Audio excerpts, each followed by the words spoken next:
If we're certain that we do create our own ideal scene, our own reality, my question is, how can we collapse the time frame for that thought we put out there to the moment we're actually living that ideal scene? How can we shorten the length of time that it takes? Well, you gotta admit you want it too.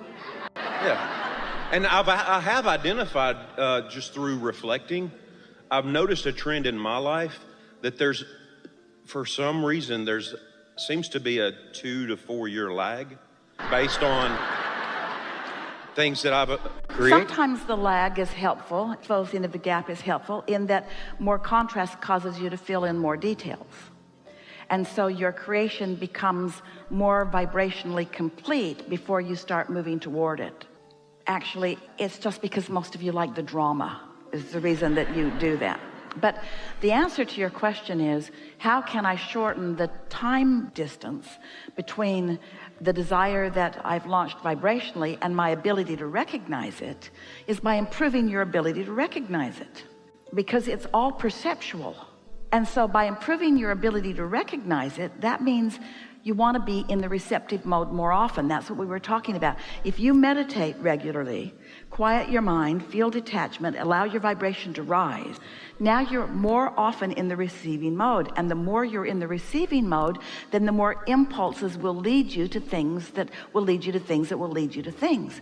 But the reason that you don't really know that that's happening already with you is because in that receiving mode, you see, it works like this. So contrast happens. You know what you don't want, you know what you do want. You launch the rocket, and then you do what you do to line up with it. You click into place vibrationally, then it manifests. Doesn't matter how long it takes. Then it manifests. But now this is the most important dynamic. Not only did what you ask for manifest, but a whole new set of contrasting experiences is now surrounding you, which is causing you to launch another, which you line up with and accomplish, and another which you line up with, accomplish, and another which you line up with and accomplish. So you are continually refining the details of what you're asking for. Sometimes what you're asking for is an emotional release rather than a physical thing. And so even though the physical thing didn't happen, you got the emotional release. But because you hadn't clearly identified and isolated what you were going for, then you sort of missed the clues, and so you missed the celebration that we're all having in your motion forward. We've been offering this analogy recently, and it really applies here, because this is the distinction about you that we want you to leave this room knowing above all other things that you hear from us here today or ever.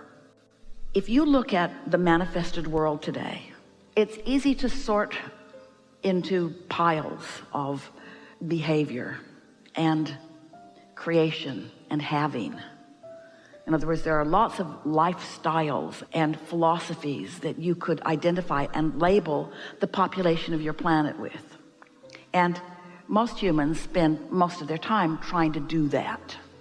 So there's all these piles of Republicans and Democrats and straight people and gay people and this religion and on and on and on and on and on and on and on, as you pigeonhole and identify and stand usually in your pile, pointing out the imperfection of the other piles. That's usually the purpose of the piles.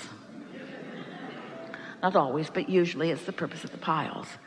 And we want you to look through the eyes of Source and realize that there are really just two piles. There's the in this moment under the influence of Source pile, and there's in this moment under the influence of something else pile. And in every one of those piles, there's some of each. Doesn't matter how people have differentiated themselves or what they are using to push against or to stake their claim on rightness or goodness or bestness. There are only two piles, and that is in this moment, what influence am I under? So when you think about that, and only that for just a little while, am I under the influence of my inner being or not? Which means, how do I feel? Am I lighthearted? Do I feel frisky and fun?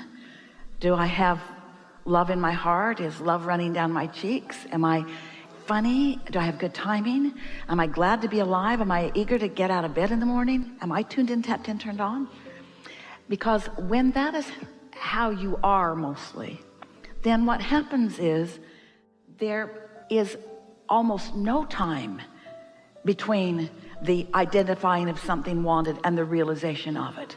Almost as fast as you can think it, something will come to evidence it. We, for a while, were playing games with you. We'd say, make a list of things that you're not worried about and just focus on them for a little bit and then watch how fast the universe brings those things to you. But if you take your issue that you've been working on for a long time, and that's what you focus on, then you bring your complicated issue forward.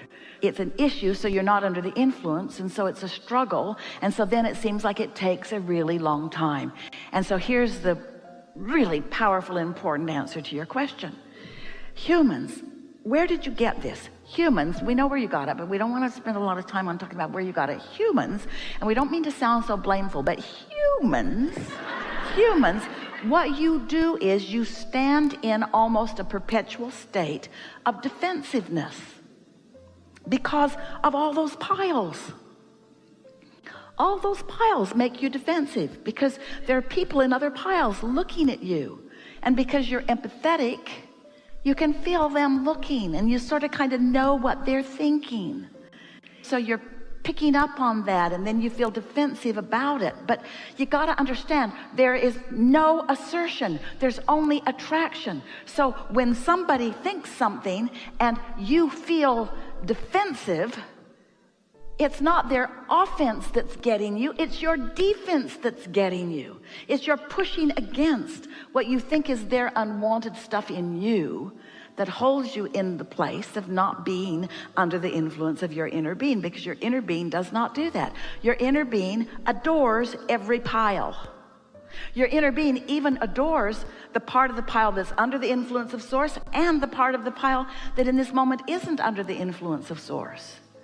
So how do you close the gap? You get under the influence of Source. And the more you are under the influence of Source, the faster things unfold for you.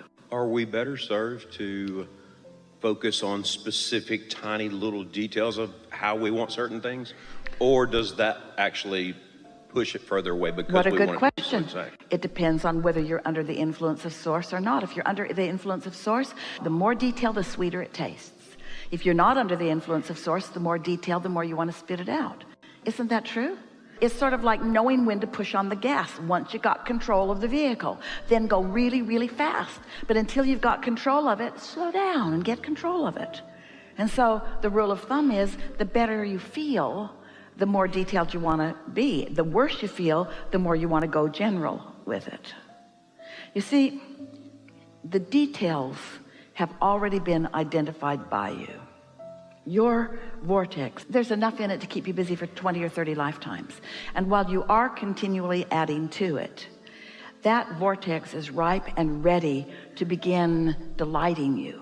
It's time for you to cash in your chips. It really is.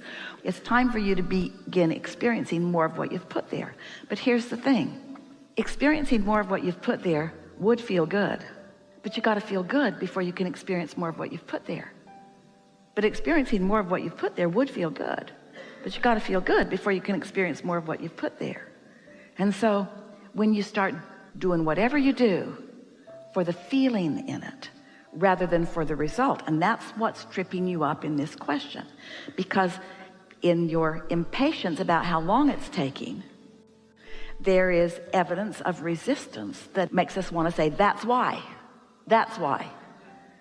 So impatience is the indicator. Well, what's causing the impatience? Awareness that it isn't done. So why is it taking so long? That's why.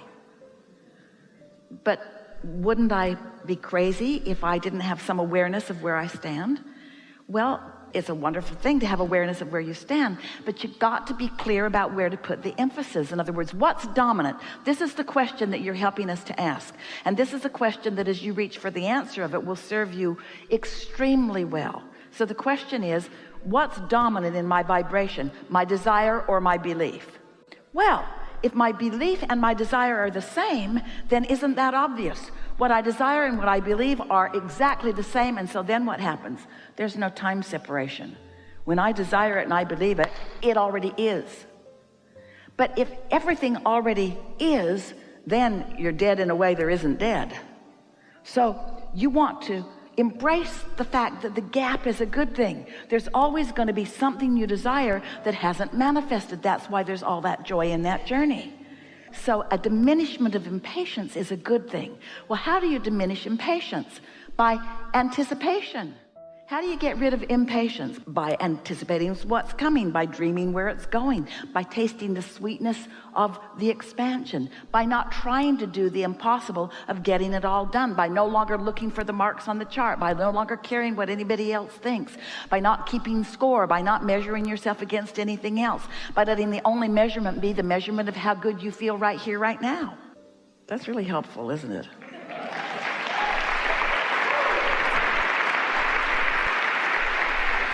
If we were in your physical shoes and we were just beginning to understand this, we would play that game. We would make a list. Esther remembers in Tucson, it was 1981 or 2, they had just moved to Tucson, and there were lots of saguaro cactuses, the ones that stand out in the desert and look scary in the night. And they're big and they're magnificent. And Esther said, ooh, I would like to take some of those home. And Jerry said, you just can't move those. You have to get a permit. They don't let you just take them home. And Esther said, anyway, how would you take it home? It doesn't even look possible. And they turned the corner. Now, they'd been there for over a year. They turned the corner, and someone was moving one on a big saguaro moving contraption. And Jerry said, instant answer to your question. An instant answer to your question. So then Esther's thought, was the answer already there? So Abraham conjured the question in us just to make us feel good? Did Abraham know that when we were going to turn the corner, we were going to have an answer to a question that we hadn't thought of yet? Well, yes, a little bit. And this is what we want you to hear from this. The problem and the solution happen simultaneously. The question and the answer happen simultaneously. When you create a problem, you are creating a solution. The question is, are you problem-oriented or solution-oriented? Are you in the receiving of the answer mode, or are you still asking the question mode? And both are good. Both are good. But when do you want to turn on the gas? Well, if you just want more information about something, then just keep asking, but why, but why, but why, but why? It'll get bigger and bigger and bigger and bigger and bigger. Feel your way through this, you say. We would like to zap every one of you with an understanding that you stand in perfection right here and now, no matter how it looks to you or anyone else, because we've seen the effect of your life that has been causing that. And if we could just get that point across to you in a way that you could just sort of let go of your self-judgment that holds you back from all that you have become, then life would be sweet right now. But you know what? Life is never sweeter than when it's not been so sweet. Just like a meal never tastes so good than when you've been a little hungry for something. In other words, the contrast is just serving you enormously well. We agree with you. We think you are doing so well, but we also know that you are a magnificent and really particular creator. And we also know you will never get it done. And so the question that you've brought to this forum is, how can I be satisfied in my incompletion? How can I be thrilled about my flaws? And the answer to that is by understanding that the incompletion causes the completion, that the not knowing causes the knowing, that the confusion causes the clarity, and that it all mixes together, and that it's all a good thing. And what then happens is, as you discover your willingness to be really nice to yourself in that mix of vibrations, then you discover the deliciousness of being able to feel good about all others. The way you feel about society in general or at large is really the way you feel about yourself.